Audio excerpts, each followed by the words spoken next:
Hi friends, అందరికీ నమస్కారం అండి. ఈరోజు స్త్రీలకి వైధవ్యం లేకుండా చేసేటువంటి మంగళ గౌరీదేవి వ్రతం గురించి మనం తెలుసుకుందాం. ఈ యొక్క వ్రతాన్ని శ్రావణ మంగళవారం నాడు చేసుకోవడం ఆనవాయితీగా వస్తుంది. ఇక కథలోకి వెళ్ళిపోదామా? ఒక రోజున శ్రీకృష్ణుల వారు ద్రౌపదీదేవికి సూతుల వారు చెప్పినటువంటి మంగళ గౌరీదేవి యొక్క మహాత్స్యము, భక్తాగ్రేసురుడైనటువంటి నారదమునేంద్రుడు సావిత్రీ పతివ్రతకు ఉపదేశించిన మంగళ గౌరీ వ్రత కథ, పూజా విధానాన్ని ద్రౌపదీదేవికి చెప్తూ ఉన్నట్ట. ఓ ద్రౌపది, పరాశక్తియే మంగళగౌరిగా ఈ లోకమును ప్రఖ్యాతిగాంచినది. ఆ మంగళగౌరీదేవికి కటాక్షము ఏ స్త్రీలపై ఉంటుందో వారికి వైధవ్య బాధ అసలు కలగబోదు. సర్వవిధ సౌభాగ్యాలతో వారు అలరారుతూ ఉంటారు. ఆ మహాదేవిని శ్రద్ధాభక్తులతో పూజించాలి. ప్రతి సంవత్సరము శ్రావణ మాసములో వచ్చు మంగళవారాలే ఈ వ్రతం చేయడానికి అర్హతలైనవి. మంగళగౌరీదేవి పసుపు, కుంకుమ, పూలు, సుగంధాది మంగళద్రవ్యములన్నిటిలోనూ ఆవునేతితో ప్రకాశించే జ్యోతిరూపమునందు కూడా భాసిల్లుతూ ఉంటుంది. మంగళగౌరీదేవిని పూజించి సౌభాగ్యవంతులైన పావనమైన స్త్రీలు ఎందరో ఉన్నారు. పూర్వకాలం నాటి మాట ఏమిటనగా, త్రిపురాసురులను సంహరించడానికి వెళ్లిన ఆ పరమేశ్వరుడు గౌరీదేవిని పూజించే విజయపతాకం ఎగరవేశాడు. ఆమెను పూజించటం వలనే కుజుడు మంగళవారమునకు తాను అధిపతి అవడం జరిగింది. మనువంశంలో పుట్టిన మండు అను రాజు గౌరీదేవి తపఃప్రభావమునే చాలా కాలము భూలోకమున సర్వసంపదలతో రాజ్యమేలగలిగాడు. గౌరీదేవిని పూజించి వైధవ్యమును తప్పించుకున్న అదృష్టవంతురాలైన ఒక నారీమణి కథ చెప్పగలవాడను, విను అని చెప్పి శ్రీకృష్ణుడు ద్రౌపదీదేవికి ఈ విధంగా చెప్తూ ఉన్నాడు. చాలా కాలం క్రితము జయపాలుడు అనే రాజు మాహిష్మతీ నగరమును పాలిస్తూ ఉన్నాడు. అతనికి సంతానం తప్ప సర్వము ఉన్నాయి. దాని వలన అతడు సర్వము ఉన్నా కూడా ఏమీ లేనట్లే భావిస్తూ ఉన్నాడు సంతానం లేక. సంతానం కోసం అతను చేసిన దానములకు, నోచిన నోములకు, మొక్కిన మొక్కులకు లెక్కే లేదు. అనేక పుణ్యకార్యాలు చేశాడు, కానీ అతని కోరిక అప్పటికీ తీరలేదు. చివరకు పరమేశ్వరునికి వారిపై కరుణ కలిగింది. ఒక సన్యాసి రూపంతో అతడు జయపాలుని నగరానికి వచ్చి అంతఃపురంలో ఉన్న బయట ద్వారం చెంత నిలబడి భవతి భిక్షాందేహి అని అరిచి ఒక్క క్షణమైనా కూడా అక్కడ నిలవకుండా వెళ్ళిపోయాడు. జయపాలుని భార్య పల్లెములో వస్తువులు సమకూర్చుకుని బయటకు వచ్చేసరికి ఆ సన్యాసి వెళ్ళిపోయాడు. ఆ విధముగా 3 రోజుల పాటు జరిగింది. అప్పుడు జయపాలుని భార్య భర్తకు విషయాన్నంతా కూడా చెప్పింది. భర్త, ఓ సతీ, అతడు ప్రతిదినము మధ్యాహ్న సమయంలో కదా వచ్చిచున్నాడు. రేపు ఆ సమయానికి ముందుగానే వెళ్ళు, పిలిచిన వెంటనే ఆ సన్యాసికి భిక్ష వెయ్యి అని చెప్పాడు. ఆమె ఆ విధంగా చేసింది. సన్యాసి వేషధారి అయిన పరమేశ్వరుడు ఆ దినము మధ్యాహ్నం సమయమున వచ్చి భిక్ష అడిగిన వెంటనే ఆమె ముందుకు వెళ్లి స్వీకరించండి అని బంగారు పల్లెమును ఆయన ముందు ఉంచింది. అంతా ఆ సన్యాసి దానిని స్వీకరించక, మీరు పుత్రపౌత్రులు లేని నిర్భాగ్యులు అవడం చేత మీ చేతి భిక్షను గాని ఆతిథ్యమును గాని మేము స్వీకరించుట అసంభవము అని చెప్పాడు.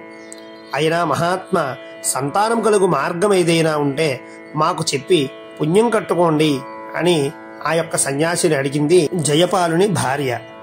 అప్పుడు ఆ సన్యాసి, నారీమణి, ఇప్పుడు నేను చెప్పబోయేది తూచా తప్పకుండా నీ భర్తకు తెలుపు, అప్పుడు పని జరుగును అని చెప్పాడు. నీ భర్త నీలవస్త్రములు ధరించి ఒంటరిగా నీల అశ్వారూఢుడై నగరపు తూర్పు దిక్కుకు వెళ్ళవలెను. అరణ్యంలో అతని అశ్వము ఎక్కడైతే అలసటతో కింద పడుతుందో అచ్చట దిగి తవ్వమని చెప్పు. అక్కడ ఒక బంగారు దేవాలయం ఉంటుంది. అందుగల భవానీని పూజించినచో ఆమె మిమ్ములను ఉద్ధరిస్తుంది అని చెప్పి ఆ సన్యాసి రూపధారియగు పరమేశ్వరుడు వెళ్ళిపోయాడు. జరిగిందంతా కూడా ఆమె భర్తకు చెప్పగా ఆమె అట్లే అని చెప్పి సాధువు చెప్పిన చోటకు వెళ్లి భవానీ దేవాలయమును చూసి సర్వవిధములుగా ఆ యొక్క అమ్మవారిని అర్చించాడు. జయపాలుని భక్తికి మెచ్చిన దేవి వరము ఇచ్చదను కోరుకోమని అడగ్గా జయపాలుడు సంతానం కావాలి అని చెప్పి అడిగాడు. అంతటా ఆ తల్లి వైధవ్యము కల కన్య కావాలనా లేదా అల్పాయుష్మంతుడు సజ్జనుడు వగు కుమారుడు కావలనా అని చెప్పి ప్రశ్నించింది. రాజు ఆలోచించి పితరులందరినీ కూడా ఉద్ధరింపగల కుమారుడే కావాలి అని చెప్పి కోరుకున్నాడు. అంతట దేవి అతనిని పక్కనే ఉన్న గణపతి నాభియందు అడుగు వేసి ఆ పక్కనే ఉన్న మామిడి ఫలం ఒకటి కోసుకుని పోయి నీ భార్యకి ఇమ్మని చెప్పి అంతర్ధానమయ్యిందిట. జయపాలుడు ఆ వృక్షమునందు ఉండేటువంటి పండ్లన్నింటినీ కోసుకునగా అన్నీ కూడా మాయమయ్యి ఒక్కటే మిగిలిందిట. అప్పుడు ఆ విధంగా కోసినందుకు గణపతి కోపించి ఈ అకృత్య ఫలముగా నీకు జన్మించి కుమారుడు 16వ ఏటనే సర్పము వలన మరణించును అని శాపమిచ్చాట. రాజు తన నగరానికి మరలా తిరిగి వచ్చేశాట. అమ్మవారు ఇచ్చినటువంటి ఆ యొక్క పండు ఫలితముగా జయపాలుని భార్య ఒక కుమారుని కన్నది. అన్నీ సక్రమంగా జరిగినవి. తర్వాత పిల్లవాడు క్రమంగా పెరగసాగాడు. అతనికి వయసు వచ్చినది. జయపాలుని భార్య అబ్బాయికి వివాహం జరిగితే ఆయుర్దాయం పెరుగుతుంది కనుక వివాహం చేయండి అని చెప్పి ఆ యొక్క జయపాలుడికి చెప్పింది. మనవాడు దైవ దర్శనార్థం కాశీకి వెళ్ళాడు కదా, వచ్చిన వెంటనే వివాహ విషయం ఆలోచిస్తాను అని చెప్పి వెళ్ళిపోయాడు జయపాలుడు. వారు వారి కుమారుణ్ణి అతని మేనమామతో కాశీకి పంపించారు. దారిలో వారు ప్రతిష్టానపురం అనే ఊరికి చేరారు. అచ్చట వారొక ఆరామమున ప్రవేశించారు. అక్కడ కొంతమంది కన్యలు ఆడుకుంటూ ఉన్నారు. అందు సుశీల అను కన్య మరొక కన్యను దెబ్బలాడుట సందర్భమున ముండా రండా అని తిట్టెను. అంతట సుశీల, మా అమ్మగారు మంగళగౌరీ వ్రతం చేయుచున్నది కనుక మా కుటుంబమున ఎవ్వరూ కూడా ముండలు రండలు ఉండరు, ఆ విధంగా జరగడం అసంభవం అని చెప్పెను. జయపాలుడి కుమారుడైన శివుడు అతని మేనమామ కొంతసేపు అక్కడే ఉండి తర్వాత సుశీల తండ్రి రోజూ అర్చన చేసే పార్వతీ పరమేశ్వర ఆలయానికి వెళ్లారు. అప్పటికక్కడ సుశీల తండ్రి దైవానికి నమస్కరించి మా సుశీలకు తగిన వరుడు ఎక్కడ ఉన్నాడు స్వామి అని చెప్పి ఆ పరమశివుణ్ణి ప్రార్థించాడు. అప్పుడు ఎవరికీ కనిపించకుండా ఆ శివుడి మేనమామ వెనక వైపుకు వెళ్లి, శివుడనే పేరు గల ఒక బాటసారి నీకిక్కడే దొరకగలడు, అతడే నీ కుమార్తెకు తగును వరుడు అని పలికాడు. సాక్షాత్తు పరమేశ్వరుడే ఆ విధంగా చెప్పాడనుకుని సుశీల తండ్రి శివుడనే పేరు గల వరుణకిచ్చి తన కుమార్తెకు వివాహం చేశాడు. ఆ భార్యాభర్తలిద్దరూ కూడా బ్రహ్మచర్య వ్రతధారులై దర్భాసనములపై శయనించారు. ఆ రాత్రి మంగళగౌరీదేవి ముత్తైదువ రూపమున సుశీలకు కలలో కనబడింది. నీ భర్త అల్పాయుష్కుడు, ఈ రాత్రితో అతని ఆయువు మూడింది. ఆ దోషము పోవడానికి నీకొకటి చెప్తాను.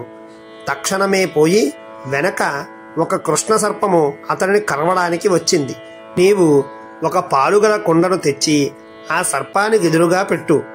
అది ఆ పాలఘటములోకి వెళ్ళిన వెంటనే నీవు ఒక వస్త్రముతో దానిపై గట్టిగా కట్టివేసి ఉదయమున దానిని మీ తల్లికి వాయనము ఇవ్వు, నీ భర్తకు గండం దాటుతుంది అని చెప్పెను.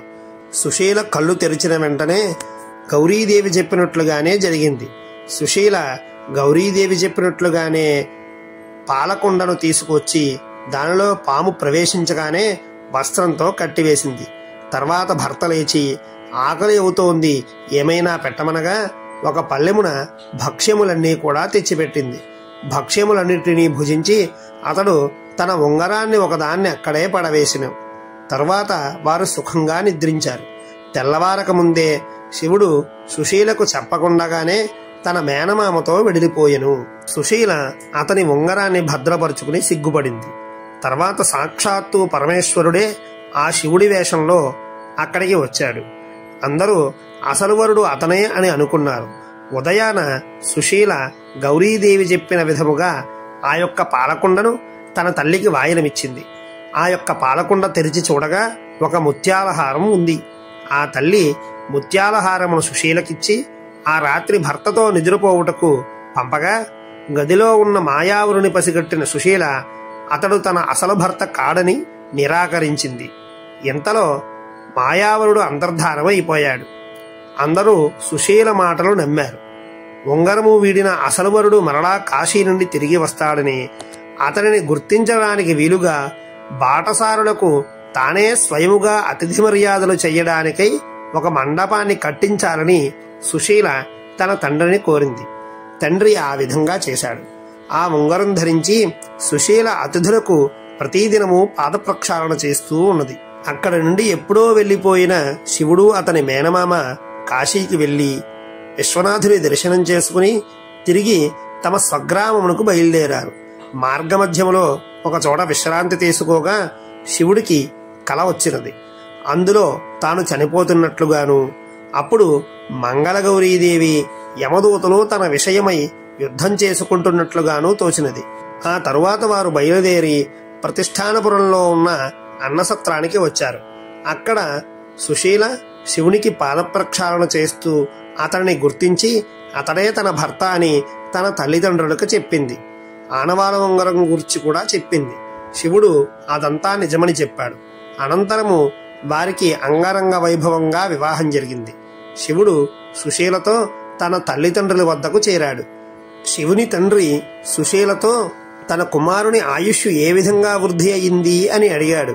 అది అంతా మంగళగౌరీదేవి కృప అని చెప్పింది. ఆ తరువాత వారు చిరకాలము సుఖ సంతోషాలతో ఉన్నారు. కావున ఓ ద్రౌపది, ఎవరైతే ఈ యొక్క మంగళగౌరీదేవి వ్రతాన్ని శ్రావణ మాసంలో వచ్చేటువంటి మంగళవారములో చేస్తారో వారికి తప్పకుండా వైధవ్యం అనేది కలగదు అని చెప్పి శ్రీకృష్ణుడు ఈ కథనంతటినీ కూడా ద్రౌపదికి ఉపదేశించాడు. స్వస్తి ప్రజాభ్యః పరిపాలయంతాం న్యాయేన మార్గేణ మహీం మహిషాః గోబ్రాహ్మణేభ్యః శుభమస్తు నిత్యం లోకాః సమస్తాః సుఖినో భవంతు. శ్రావణ మంగళగౌరీదేవి కథను తెలుసుకున్నారుగా. ఈ వీడియో నచ్చినట్లయితే లైక్ చేయండి, షేర్ చేయండి. మరిన్ని విశేషాల కోసం మా ఛానల్ని సబ్స్క్రైబ్ చేసుకోండి. ఇంకా ఏవైనా సూచనలు సలహాలు ఉంటే కామెంట్ సెక్షన్లో తెలియచేయండి. అందరికీ నమస్కారం.